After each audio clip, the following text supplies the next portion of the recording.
Bem, pessoal, definindo eclesiologia, a palavra eclésia, ou eclesia, do grego e do latim eclésia, melhor dizendo, é o estudo da igreja ou tem a ver com reunião, com assembleia. Muitos os chamam no Brasil, eclésia, de chamados para fora. Mas eclesiologia é o estudo da igreja. E as suas definições, como que a igreja funciona.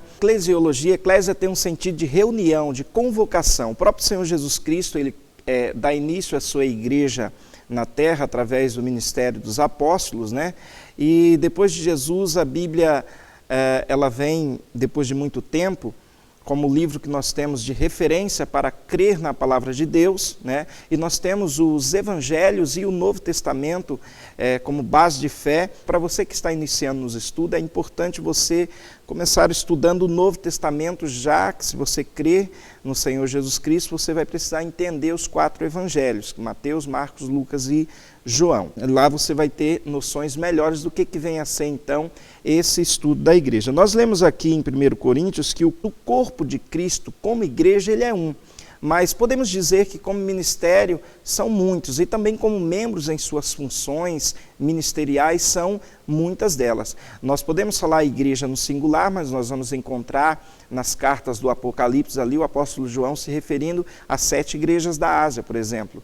Então, nós falamos igreja como um corpo, como sendo um corpo cujo qual Cristo é o cabeça, mas em suas várias ramificações ministeriais, nós podemos dizer assim que a igreja hoje tomou uma proporção muito diferente de como era no princípio, de quando Jesus ali formou a igreja. Ainda que a igreja veio a ser chamada de igreja tempos depois, nós vamos estudar isso no livro de Atos, mas no princípio, entendendo nos evangelhos, ali Cristo andava com os seus discípulos. Hoje nós não podemos associar a igreja somente como um templo, já que o próprio Senhor disse que ele não habita em templos feitos por mãos humanas. Mas nós também não podemos fazer, talvez como alguns fazem, e aí de não estar cultuando no templo, já que a igreja é o corpo de Cristo, os membros precisam estar ligados entre si, e é na igreja onde esta reunião acontece. Então a igreja é chamada para fora? Sim. A igreja é chamada a ministrar o evangelho? Sim. Mas a igreja como corpo de Cristo somos todos nós em qualquer lugar. O templo é o lugar físico onde a igreja se reúne para aprender com o pastor de cada denominação e também para participar da Santa Ceia, onde acontece a comunhão deste corpo. Então, não tem como haver uma igreja sem um templo físico pelo sentido da comunhão. Alguns podem dizer, mas nós nos reunimos de casa em casa, como era no princípio. Eu posso até dizer que sim, mas a igreja dá esta comodidade, esta facilidade para nós cultuarmos a Deus nos dias de hoje. Então, eu como pastor, eu não consigo enxergar a igreja sem um local para o povo cultuar, principalmente no país em que nós vivemos, que nós temos esta liberdade. Já estive em outros países que é mais difícil fazer isso, mas nós temos a liberdade de nos reunir, de conversarmos, e é sempre bom, porque quando a pessoa se isola para falar sozinho, aprender sozinho as coisas, acaba não sendo bom, porque a pessoa toma o seu próprio entendimento,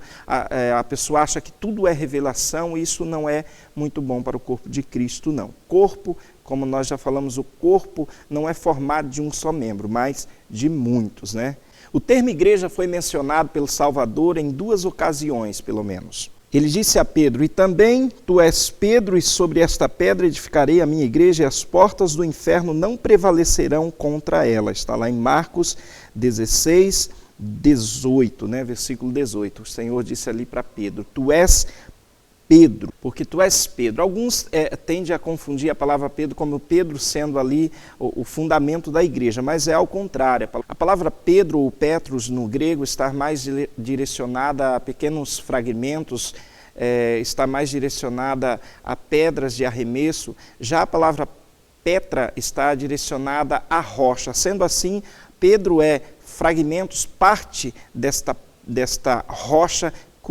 a própria rocha é Cristo e não Pedro. Pedro é Petros, pequenos fragmentos desta rocha de Petra, que é Cristo. E é sobre a rocha que a igreja está edificada e não sobre os seus fragmentos. A igreja não está edificada sobre Pedro, a igreja está edificada sobre a rocha que é Cristo. Pedro não é o cabeça da igreja, o cabeça da igreja é Cristo, conforme nós podemos ver na palavra de Deus lá em Efésios 1, versículo 22, que nos diz: e sujeitou todas as coisas aos seus pés e sobre todas as coisas o constituiu como cabeça da igreja. Então, cabeça da igreja, de uma maneira clara e simples para nós entendermos, é Cristo.